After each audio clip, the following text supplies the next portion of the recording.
What is the format of an IBAN number in India, and how can I look up an IBAN number? Hello everyone. Today, we're going to be talking about an important topic in international banking, the IBAN number, particularly in the context of India. We'll understand what the IBAN format in India is and how we can look it up. Let's dive right in. What is an IBAN? The International Bank Account Number, IBAN, is an international standard for identifying bank accounts across national borders. It's used in most European countries and many countries in the Middle East and Caribbean. The IBAN is a series of alphanumeric characters that uniquely identifies an individual account at a specific financial institution in a particular country. What is the format of an IBAN in India?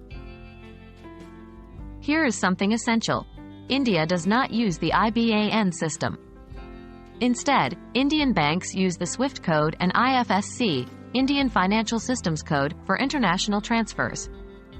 The SWIFT code is an 8 or 11 alphanumeric code, while the IFSC is an 11-character code, both unique to each bank branch. Please note, if you're sending money to India from a country that uses IBAN, you will likely have to provide the SWIFT code of the recipient's bank along with the account number.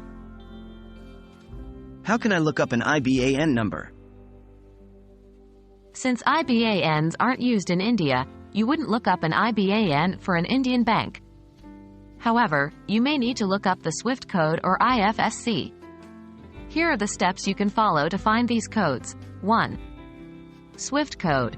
It's usually provided in the bank account statements or can be found on the bank's website. Alternatively, you can also call or visit your bank to ask for this information. 2. IFSC. This can be found in the checkbook provided by the bank or on the bank's website. You can also find it on the Reserve Bank of India's website or by contacting your bank directly. So, there you have it. That's a wrap on our discussion about IBAN in India. We've learned that India does not use the IBAN system. Instead, it uses the SWIFT code and IFSC for international transactions. Remember, it's always best to get this information directly from your bank to avoid any errors or complications. Stay tuned for more insightful videos, and happy banking!